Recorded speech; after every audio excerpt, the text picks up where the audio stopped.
Thank you for watching, and remember to like this video and subscribe to my channel. Thank you for your support. It was like, everybody prepare, there's going to be a lot of turbulence, it's going to be a bumpy ride. My son was like, yay, this is going to be fun. And I'm like, no, not fun at all. I'm with him, actually. I like little turbulence. It's like a little extra, sort of roller coaster ride. No. No, I agree. It is value added. That's bring between it. Hawaii and Los Angeles. And I was like, I don't want any part of this. Yeah. That was horrible. Yeah. Well, anyway, you guys are talking about flying. Today we're going to talk about trying to cure the winter blues. This is the week of the year with the earliest sunsets. So where would you fly to cure your winter blues if you had them? Bring me back down to the tropics. Probably St. Bahamas. Kitts, St. Bart's. Oh, yeah.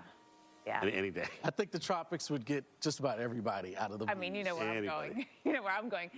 Reynolds? I'm going to go opposite. I'm going to embrace it. I'm going to Jackson Hole, Wyoming. I'm going to go where it's cold. He's going for more dark. Kelly, where would you go? Yeah. There's a lot of us going to more sunshine and more warm weather. Yeah, even I would have to say, take me to the There tropics. you But go. we're going to talk about it on the show today. We've got some great ideas actually to help get you through this dark week. This is not the week with the least amount of daylight, but it's definitely the one with the earliest sunsets. So you guys have a great day.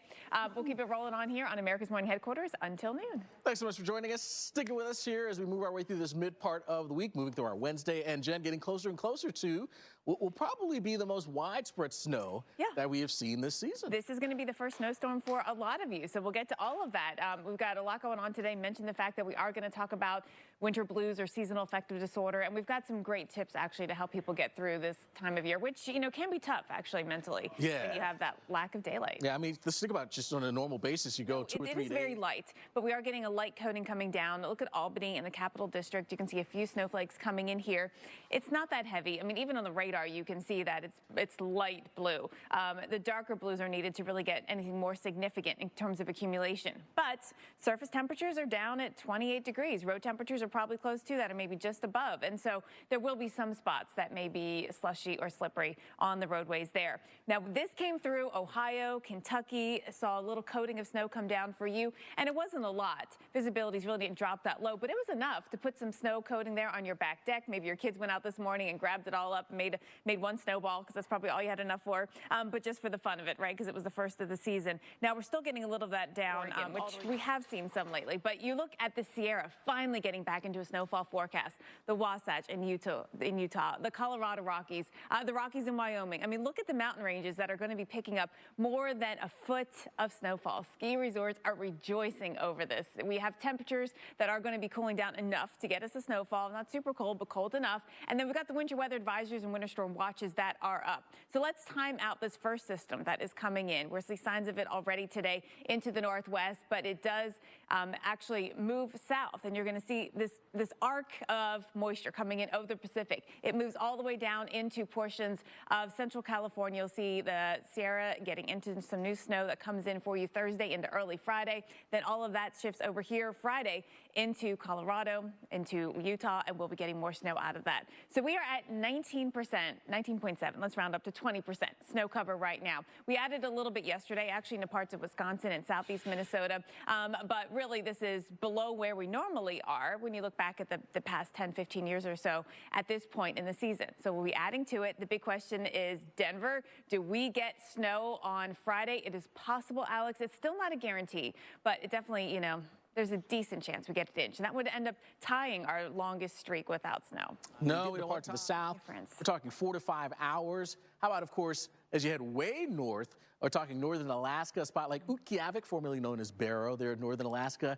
Yeah, they saw that sunset back in November, about a month ago. They won't see the sun until January 22nd. Yeah, and she talked about Ohio versus Florida. And look at the difference up here. So, we're in that zone where it's a 5 to 7 hour difference from the amount of daylight that you get right now compared to what you would typically have in the summertime. That's a big difference, right, on the regular? Absolutely. So you think, okay, less sunshine out there for you. We're going to be talking about much colder time as well. Not this week. No. Look at these numbers. I mean, tomorrow, 15 to 25 degrees above average there for you, right in the middle of the country. So heartland warmth, and that's just spreading and overtaking a lot of areas. Yeah, we've got temperatures soaring to record high levels across Texas, Oklahoma, into Kansas. A couple spots down there in Louisiana, too, flirting with it. I mean, Dallas, we're going into the 80s. That's going to break the old record in the upper 70s. Yeah, so yeah, we're not just kind of scooting by some of these records, blasting by a number of them. Here's the pattern here for us as we end off the week. Yeah, trough digging into the middle of the country, but look at the bridge that starts to build east, and so more warmth southeast and starts to spread north as well from the mid-Atlantic and into the northeast. All right, so temperatures go up on Friday here. Look at Ohio. Our numbers are going up. We've got temperatures running 20 to 25 degrees above average up into the mid-Atlantic, parts of the northeast. You're going to feel this warm up as well. You see more dots showing up here for us on Friday. That's more cities where record highs may be broken. So yeah, just unbelievable as we get closer and closer to Christmas. It's not feeling like it. No, it's not. But at this point, so way, way below average. Mike is a climatology, 30 plus years. Yes. So Mike, your weather record keeping is a climatology for us here. It's fantastic. We've got some more warm air coming. I just love numbers. I know. But like your personal climatology is really useful. All right, so Mike, we want to show everyone what's coming next. Another storm system that gets warm again in this part of the world. So let's show you what happens first. Looking at this latest system that we're dealing with, that's heading out. No big deal kind of stuff. An inch or two. All right, there you go. Thursday through Sunday, light snow. I mean, and most of that's going to be aided by some elevation here for us. The GFS model, very similar story.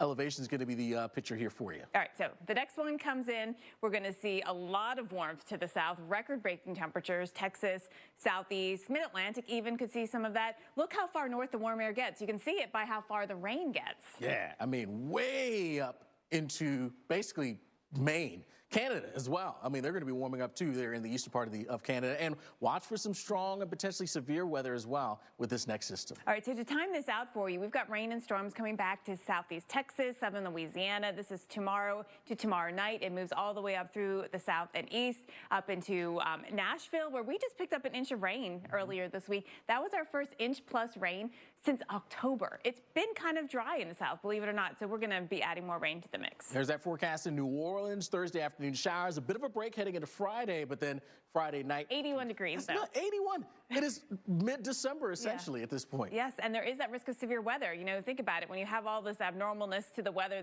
the warmth, the amounts of moisture, we are going to see that risk of storms going severe. Damaging winds will be the main threat, but we'll watch for other threats as well. So, big shield of rain for Friday into Friday night. Really takes over a lot of the eastern third of the country. May watch out for some freezing rain initially in parts of the interior northeast, but as things warm up so quickly, that's going to be lasting a very short period of time going over to rain. 71 on Friday, Nashville, with storms. Now, the weather may...